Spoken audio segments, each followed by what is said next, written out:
I found out my parents called me a freeloader after I paid for their life, so I cut them off. Hey, I'm Alex, and let me tell you, growing up with a golden child sibling is like living in someone else's spotlight all the time. You know the type. There's always that one kid in the family who can do no wrong. For me, that kid was my older brother, Eric. The guy was practically a superhero in my parents' eyes.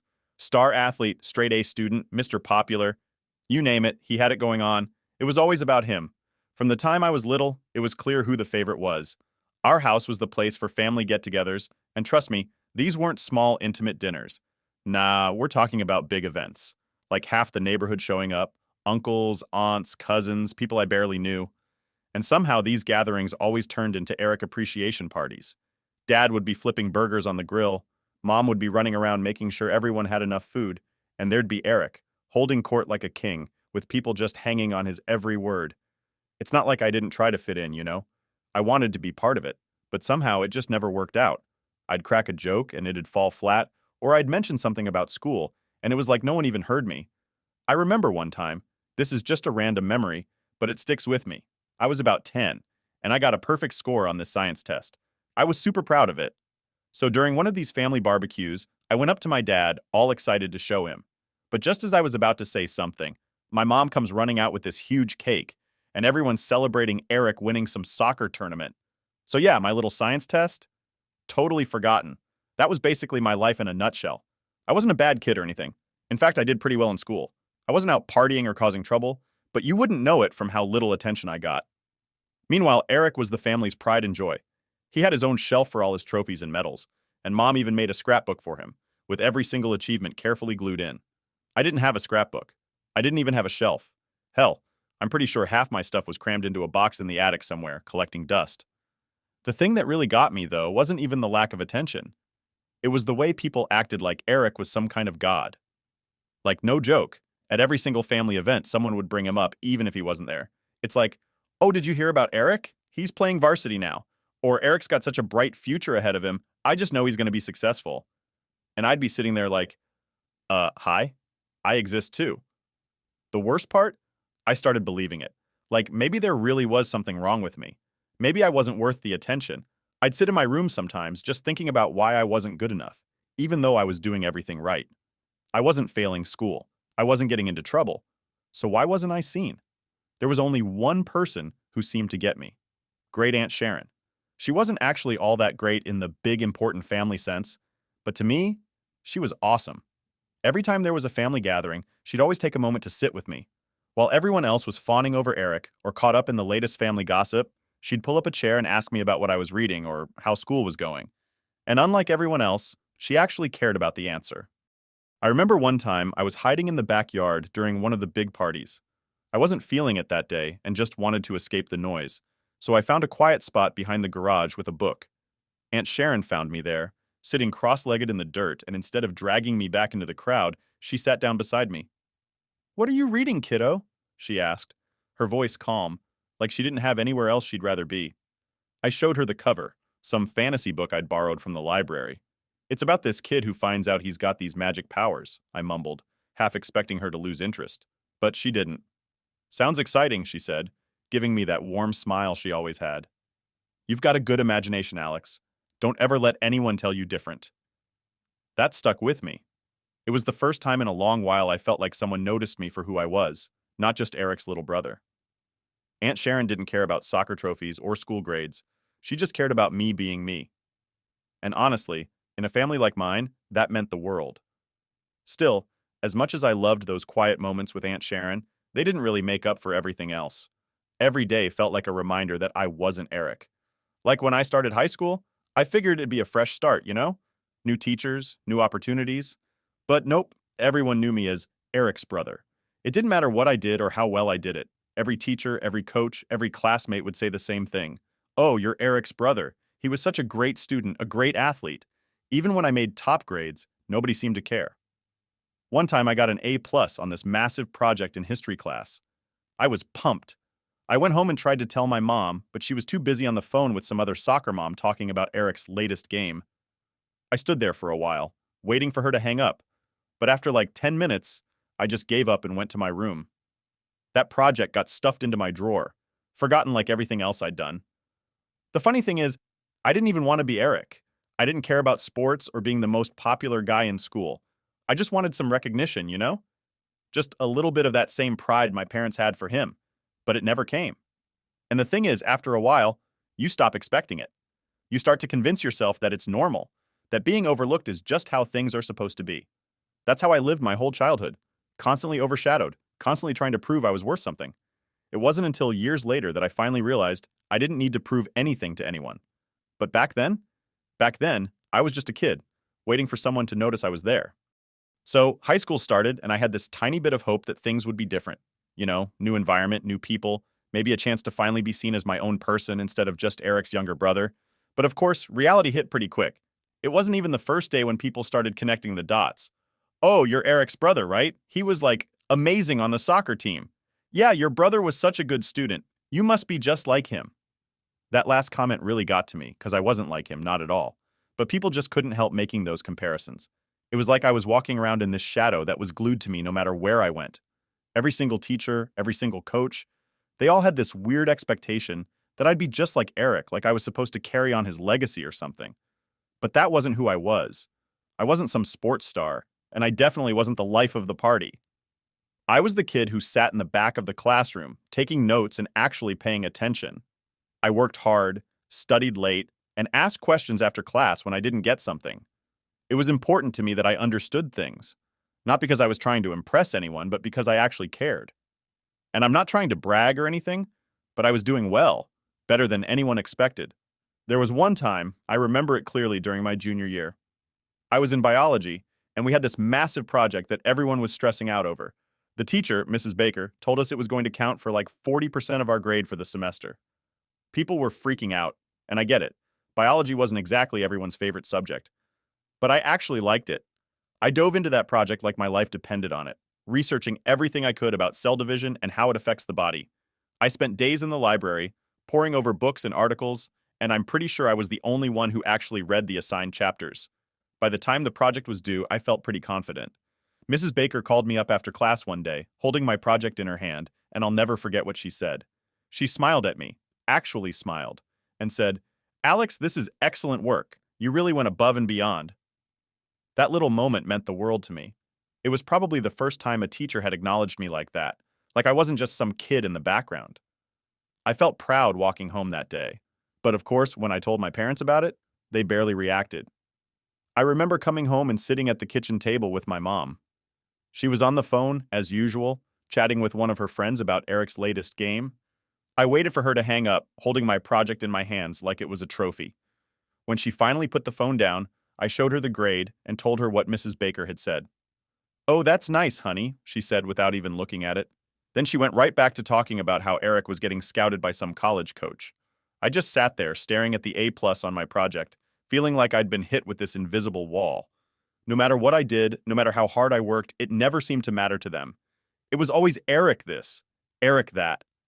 That kind of stuff happened all the time. Like, there was this other time in history class where we had to write a paper on World War II. I spent hours researching and writing, making sure everything was perfect. I was so proud of how it turned out. The teacher, Mr. Davis, even read part of my paper out loud in class because he thought it was one of the best ones. But when I got home and tried to tell my dad, he just shrugged and said something like, "That's cool, but have you seen Eric's new soccer trophy?" It wasn't just my parents, though. It felt like the whole world was fixated on Eric. Whenever we had family dinners or gatherings, all anyone wanted to talk about was how great he was doing. My grandparents would sit there for hours asking him questions about his games, his future plans, and his scholarships. And when the conversation finally died down, it would shift to something else, like the weather or politics. No one ever asked me about school or how I was doing. At some point, I just stopped trying. I mean, why bother? It was clear that nothing I did would ever compare to Eric's accomplishments in their eyes. I'd come home from school, head straight to my room, and bury myself in my homework or a book. It wasn't like I had much of a social life anyway. While Eric was out with his friends, going to parties or playing in games, I was at home, studying and trying to figure out what I wanted to do with my life. The funny thing is, even though I didn't get much attention at home, I was actually thriving at school. I joined a few clubs, made friends with people who shared the same interests as me, and even started getting recognized by my teachers as one of the top students in my grade. I wasn't some social butterfly, but I found my group, the kids who like to stay after class and talk about books, science, and movies. It was nice to have people who didn't expect me to be anyone other than myself. But even with all that, there was still this lingering feeling that I wasn't good enough. Like, no matter what I achieved, it would never be enough to get the recognition I wanted from my parents. I mean, it's not like I was craving the spotlight or anything, but a little acknowledgement would have been nice. Just once, I wanted to hear them say they were proud of me for something I'd done, not because I was Eric's sibling, but because I was me. I guess the turning point came during senior year, when I was applying to colleges. I'd worked my butt off for years, getting good grades, participating in clubs, and trying to build a solid application. I applied to a few schools, and one day I got the letter, acceptance into a business program at State University. I was thrilled. I ran home, excited to tell my parents the good news, but when I walked in the door and announced that I'd been accepted, their reaction was underwhelming, to say the least. "Oh, that's nice, Alex," my mom said, barely looking up from her magazine. "Cool," my dad muttered, scrolling through his phone. "What about Eric? Did he get in anywhere?" That was it. That was the moment I realized that no matter what I did, no matter how hard I tried, they were never going to see me the way I wanted them to. I wasn't Eric, and that meant I didn't matter as much in their eyes. It hurt, but it also lit a fire in me. If they weren't going to believe in me, I was going to prove them wrong, one way or another. So, after that whole thing with getting into State University, I pretty much accepted that my parents weren't ever going to care about my accomplishments the way they did with Eric.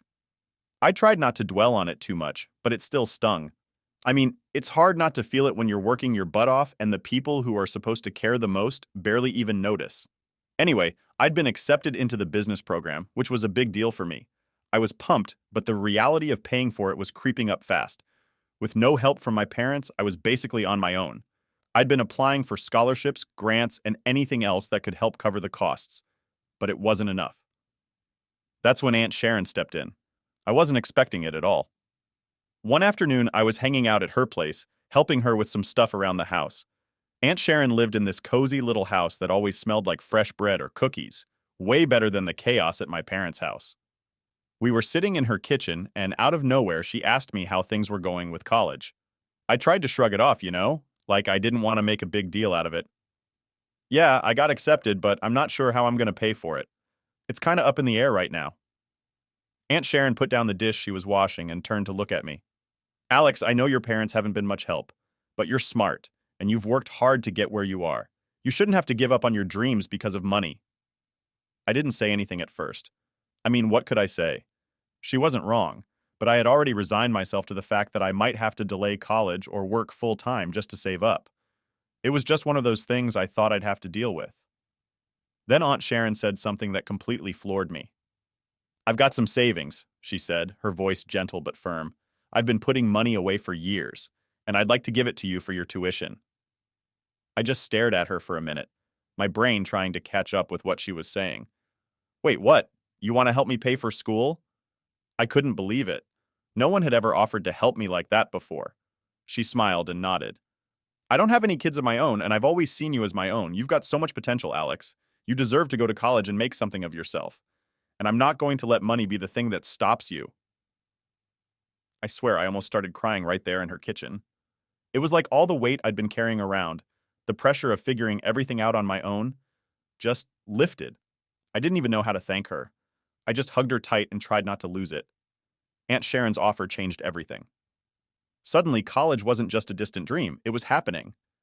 I spent the next few weeks getting everything in order, applying for student housing, signing up for classes, and preparing for this huge new chapter in my life. And the whole time, Aunt Sharon was there, supporting me in ways I didn't even know I needed. But of course, my parents had no idea about any of this. I hadn't told them about Aunt Sharon's offer because, honestly, I didn't think they'd care. They were too busy with Eric's latest achievements to even ask me about my plans. It wasn't until one evening, a couple of weeks before I was set to leave for college, that they finally brought it up. We were sitting around the dinner table, me, my parents, and Eric.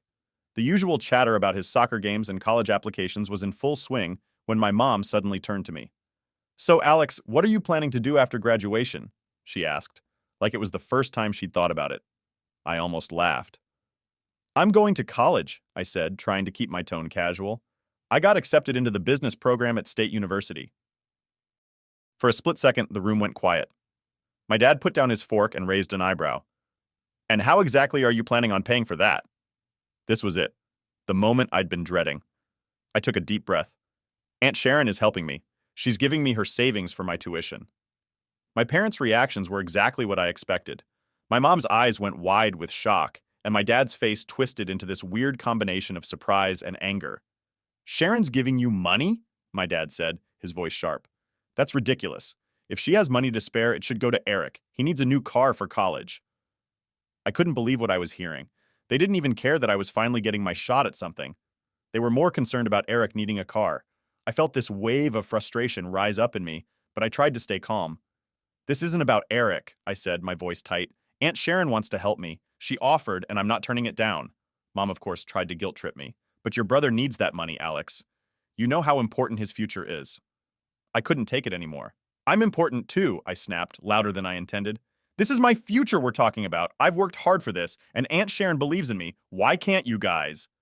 The silence that followed was deafening. My parents just stared at me, completely caught off guard by my outburst. Eric, for once, didn't say anything. He just sat there, looking uncomfortable. I didn't care, though. I'd had enough of being ignored, enough of being the second thought. I'm going to college, I repeated, quieter this time, but just as firm. With or without your support. I pushed my chair back and left the table. I didn't need their approval anymore. For the first time in my life, I had someone in my corner who believed in me, Aunt Sharon. And that was enough. The next few weeks were a blur. I packed up my things, said goodbye to the few friends I had in town, and got ready for the big move. I still hadn't told my parents much about my plans, and honestly, I didn't feel like I owed them any explanations. This was my time to finally step out of Eric's shadow and make something of myself. When the day came to leave, Aunt Sharon drove me to campus. As we pulled up to the dorms, I felt this overwhelming mix of nerves and excitement. It was the start of something completely new, and I couldn't wait to see where it would take me. As I hugged Aunt Sharon goodbye, I couldn't help but feel grateful. She'd given me the chance I needed, and I wasn't going to waste it. Starting college felt like stepping into a whole new world. I'd never really been away from home for that long, and now I was suddenly surrounded by people my age, all living on their own for the first time. It was exciting, but at the same time, a little overwhelming. When Aunt Sharon dropped me off, I remember standing outside my dorm building, looking at the huge campus in front of me, feeling like I'd finally made it. The first week was a blur of orientations, meeting new people, and trying to get the hang of things. I wasn't exactly the most outgoing person, so I was a bit nervous about making friends. But surprisingly, it wasn't as hard as I thought. Everyone was in the same boat, new place, new faces, so it was easy to strike up conversations in the dining hall or between classes. My roommate Jake was one of those super chill guys who somehow managed to be friends with everyone. He had this laid-back vibe and always seemed to know what was going on around campus. I didn't know it at the time, but having him as a roommate would end up being one of the best things that happened to me during those early days. He was the type of person who would introduce me to everyone, and before I knew it, I had a solid group of friends. But as much as the social part of college was important, I was still there to get a degree. I was determined not to let anything distract me from that. I didn't come all this way just to slack off. The first day of classes, I showed up early, sat in the front row, and took notes like my life depended on it. The professors were intimidating at first, way different from high school teachers, but they seemed to appreciate the effort I was putting in. There was one professor, Dr. Collins, who taught my intro to business class. He was this older guy with a thick beard and a voice that could command an entire lecture hall without a microphone. I remember the first time I raised my hand to ask a question, my heart was pounding. But instead of brushing me off or giving a short answer, Dr. Collins smiled and said, "Good question, Alex," and then went on to explain it in detail. That one small moment was a big deal to me. It felt like validation, like I wasn't just another face in the crowd. That class quickly became my favorite.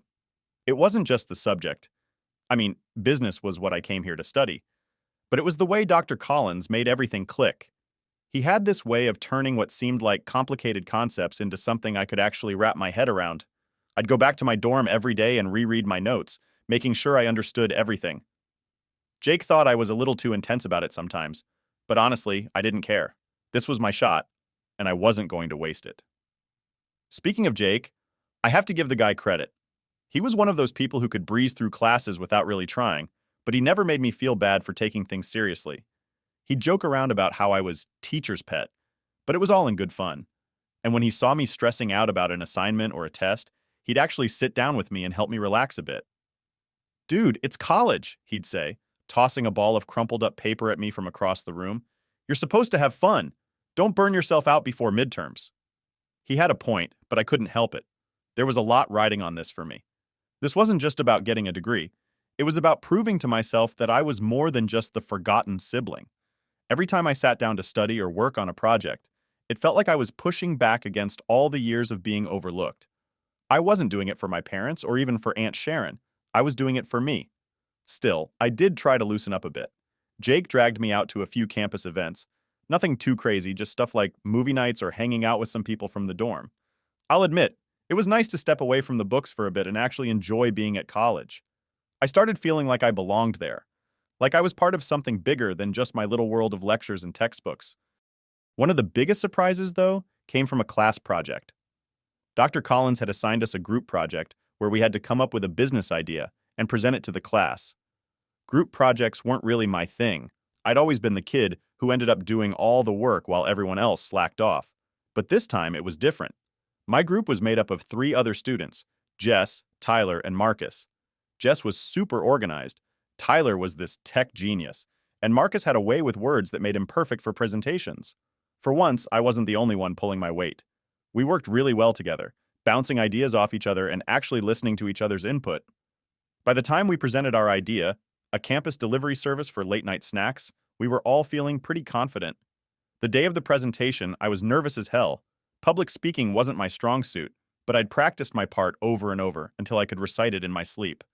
When we got up there, though, everything clicked. Jess nailed the intro, Tyler's tech demo worked perfectly, and Marcus wrapped it all up with this killer closing statement. I did my part without stumbling, and when we finished, the class actually clapped. Dr. Collins gave us a nod of approval, and I swear, it felt like winning the lottery. That project ended up being a turning point for me. Not only did we get an A, but it also made me realize that I was capable of more than I thought. I wasn't just the quiet kid in the background anymore. I was part of a team, and I'd contributed something meaningful. It was a huge confidence boost, and it pushed me to keep going, to keep pushing myself out of my comfort zone. By the end of that first semester, I felt like I was finally hitting my stride. I wasn't just surviving college, I was thriving. Sure, there were still moments where I doubted myself, and yeah, I missed Aunt Sharon and the comfort of her house sometimes, but I was building something here, something that was mine. I guess what I'm trying to say is, college was more than just classes and grades for me. It was the first time I felt like I had control over my life, like I was the one deciding who I was going to be. And even though there were still challenges ahead, I knew I could handle it. For the first time in a long time, I was excited about the future.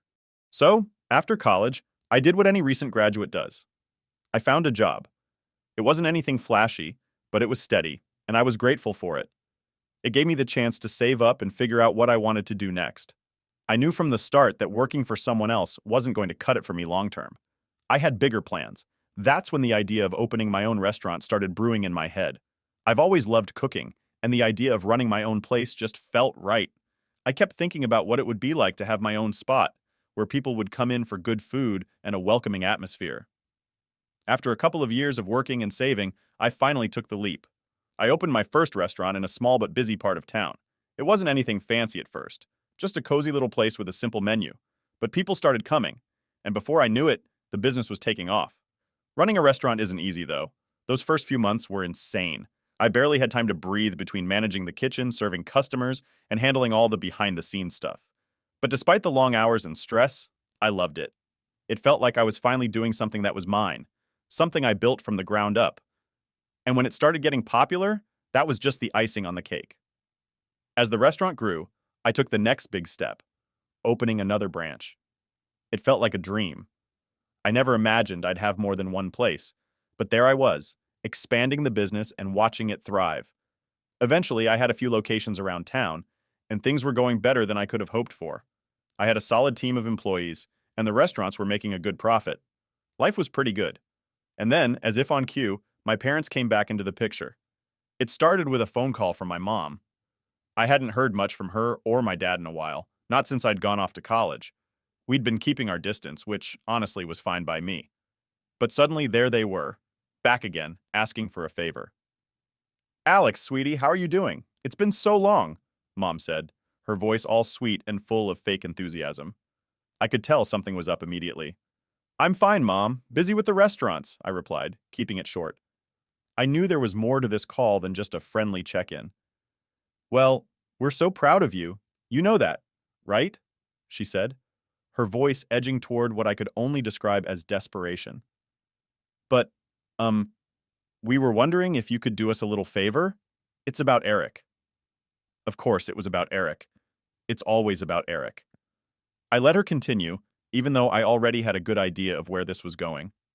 You know, he's been struggling to find work lately. He's applied everywhere, but no one's hiring him, she explained. He's had some issues at his last few jobs, and now it's like no one will give him a chance. We were hoping maybe you could help him out. Give him a job at one of your restaurants? I leaned back in my chair, staring at the ceiling. Eric, the golden child who could do no wrong, had apparently messed up so many times that even his charm couldn't land him a job anymore. Part of me wanted to say no, to remind them of all the times they put Eric on a pedestal while ignoring everything I did, but I knew that wasn't going to help anyone. So against my better judgment, I agreed. Fine, Mom. I can give him a job, I said, my voice a little more tired than I wanted it to be. But he's going to have to work as a waiter. No special treatment. He needs to actually do the job. Oh, thank you, Alex. You don't know how much this means to us, she gushed, like I'd just saved the world. He'll be so grateful. Grateful? Eric? Yeah, right. When Eric showed up to start work, it was awkward, to say the least. He acted like he was doing me a favor by being there. Like I should be grateful for him gracing my restaurant with his presence. I couldn't believe it. Here I was, giving him a job when no one else would hire him, and he acted like he was above it. But I kept my cool and treated him like any other employee. Surprisingly, he didn't do a terrible job. He wasn't great either, but he showed up, did what was required, and didn't cause too many issues. It wasn't perfect, but it was better than I expected. Things stayed pretty calm for a while after that, but then my parents called again. This time the favor was even bigger. Alex, we need to talk, my dad said, sounding more serious than usual. We're in some financial trouble and we need your help. Of course they were. Apparently they had blown through all their savings. Between Eric's endless adventures, his failed business ideas, the college he never finished, and whatever other nonsense he got into, they had nothing left. They'd spent it all, and now they were looking to me to bail them out. At this point, I should have been used to it. I should have known that they'd come to me eventually, especially after years of pouring everything into Eric. But it still hurt. It still felt like they were only coming to me because they had no other option, not because they actually valued me or cared about what I'd achieved. I could have said no. I could have told them to figure it out on their own, that I wasn't their safety net. But for some reason, I didn't. Maybe part of me still wanted to help, even after everything. Or maybe I just didn't want to see them completely fall apart. So, once again, I agreed. I started sending them a monthly allowance, just enough to help them get by. I wasn't going to cover all of their expenses, but I didn't want them to lose their home, or be out on the street either. It felt like the right thing to do, even though it left a bitter taste in my mouth. And of course, there was Eric still working at the restaurant, still getting by without any real consequences for the messes he'd made. My parents didn't ask him to contribute or to help them out. They just let him keep doing his thing, while I was the one stepping up, as always.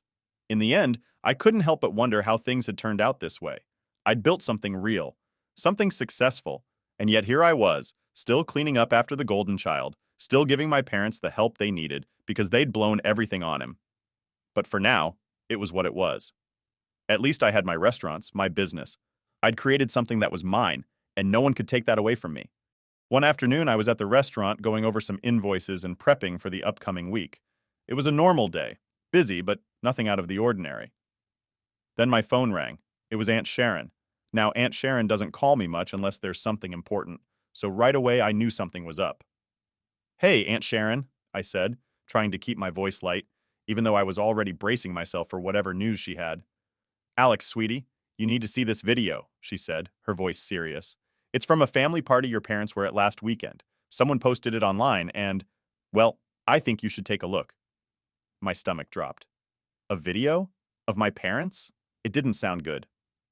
What's it about? I asked, trying to get a sense of what I was walking into. Just watch it. I'm sending you the link right now. Call me after, she said, sounding almost hesitant, like she wasn't sure how I'd react.